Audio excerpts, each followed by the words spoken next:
আসসালামু আলাইকুম। আমার কি ধারণা জানেন, ডক্টর ইউনূস সাহেবের যদি বয়স থাকতো, মানে মনে করেন দুই হাসনাতদের মতো বয়স থাকতো তো কথাই নেই। হাসনাত, সার্জিস এদের মতো বয়স থাকলে, মনে করেন শেখ হাসিনা বিরোধী আন্দোলনে ডক্টর ইউনূস এই জেনজি প্রধান, হ্যাঁ, তাহলে এটা কোনো ব্যাপারই না। তারপরে যদি আমার বয়সও থাকতো, তাহলে এতদিনে হাসনাত সার্জিস দুইজনের দুই বগলে নিয়ে দুইটা বাঁশের ঠেঙ্গা নিয়ে রওনা দিত ইন্ডিয়ার দিকে। একদিকে গিয়া মানে পুরো কে বইলাম খার কিসের মানসিং, হ্যাঁ, সব পরাজিত কইরা এদিক দিয়ে সেভেন সিস্টার ভাইঙ্গা কলকাতা গুড়া কইরা গিয়া দিল্লিতে এতদিনে উনি পুরা ভারতবর্ষ শাসন করতো। মানে ব্যাপার স্যাপার তো তাই, কারণ উনি এবার সুযোগটা পায়া 85 বছর বয়সে উনি ক্ষমতা নিয়ে এই তো কাজ্যা লাগাই দিচ্ছে ভারতের সাথে। প্রথমে উনি কিন্তু কাজ্যা শুরু করছে, ওই সেভেন সিস্টার নিয়ে বয়ান টয়ান দিচ্ছে, দিয়া কাজ্যা শুরু করে দিয়া এরপরে দেখা যায় এই পদে থেকে বেশি করলে মুশকিল, কারণ ঠেকায় পইরা আখেরে তো ভারত তার লাগবো, ভারত ছাড়াই দেশ চালাইবো। কিন্তু এই বুঝটা আছে, বুড়া হইলেও ব্রেন তো খুব চালু।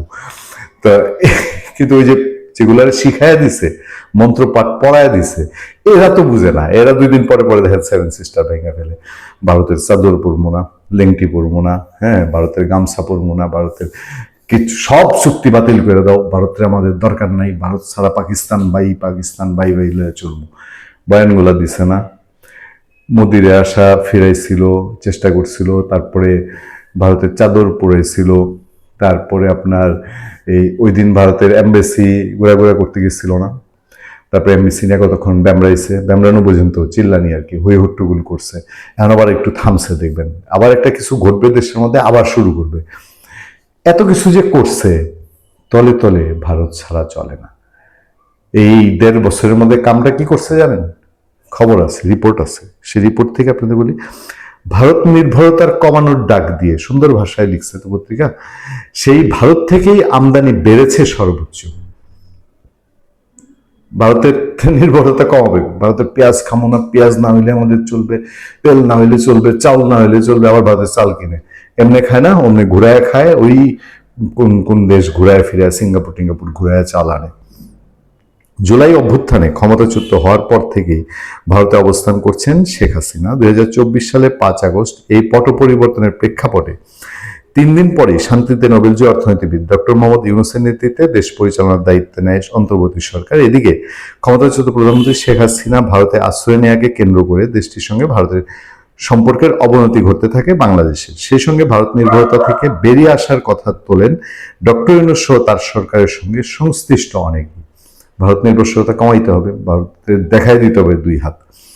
এই প্রেক্ষাপটে 2024 সালের ডিসেম্বরে অন্তর্বর্তী সরকারের খাদ্য উপদেষ্টা জানান, ভারতের পাশাপাশি সরকার টু সরকারের মাধ্যমে মিয়ানমার, থাইল্যান্ড, পাকিস্তান সহ বিভিন্ন দেশ থেকে চাল আমদানি করা হবে।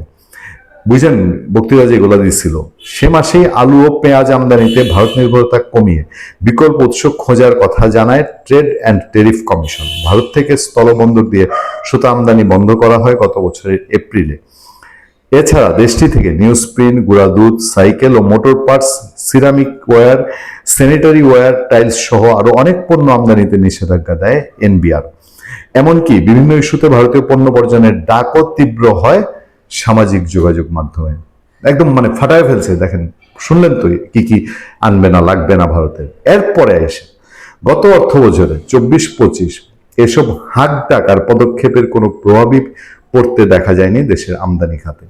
বরং বাংলাদেশ অর্থনৈতিক সমীক্ষা 2025 গত বছরের ডিসেম্বরে অর্থ বিভাগ থেকে প্রকাশিত জানা যাচ্ছে, বাংলাদেশ পণ্য আমদানির প্রধান উৎসগুলোর মধ্যে ভারত থেকেই গত অর্থ বছরে আমদানি ব্যয়ের প্রবৃদ্ধি সবচেয়ে বেশি হয়েছে এবং সেটা 7.83%। সংশ্লিষ্টরা বলছেন এই প্রবৃদ্ধির পেছনে ভূমিকা রয়েছে ভারত থেকে সরাসরি ক্রয়ের। আর কিছু বুঝতে চান? আর একটু বুঝেই, ট্রানশিপমেন্টের মাধ্যমে ভারতের বন্দর ব্যবহার করে তৃতীয় দেশে বাংলাদেশের পণ্য যাওয়ার ব্যবস্থা গত বছরের 9 এপ্রিল প্রত্যাহার করে ভারত। এর কয়েকদিন পরেই 15 এপ্রিল বাংলাদেশ জাতীয় রাজস্ব বোর্ড এনবিআর ঘোষণা দেয় যে ভারত থেকে সুইং সুতা ও কিছু কাঁচামাল স্থলবন্দর দিয়ে আমদানি করা হবে। দুই দেশের বাণিজ্যিক সম্পর্কে ব্যাপক উত্তেজনা ছড়ায় সিদ্ধান্তটি সর্বশেষ স্থানীয় শিল্প পণ্যের উৎপাদন সক্ষমতার সুরক্ষা নিশ্চিতে ভারত থেকে সুতা আমদানিতে সেফগার্ড ডিউটি আরোপের ভাবনা নিয়ে আলোচনা শুরু হয়েছে নীতি নির্ধারণী ও খাত সংশ্লিষ্ট মাধ্যমে। লাস্ট শিল্পায়ন, রপ্তানিমুখী উৎপাদন ও ভোগ্যপণ্যের চাহিদা মেটাতে প্রতি বছর বিপুল পরিমাণ আমদানি করতে হয় বাংলাদেশকে। অর্থমূল্য বিবেচনায় বাংলাদেশের আমদানির সবচেয়ে বড় উৎস দেশ চীন, এটা আপনারা সবাই জানেন।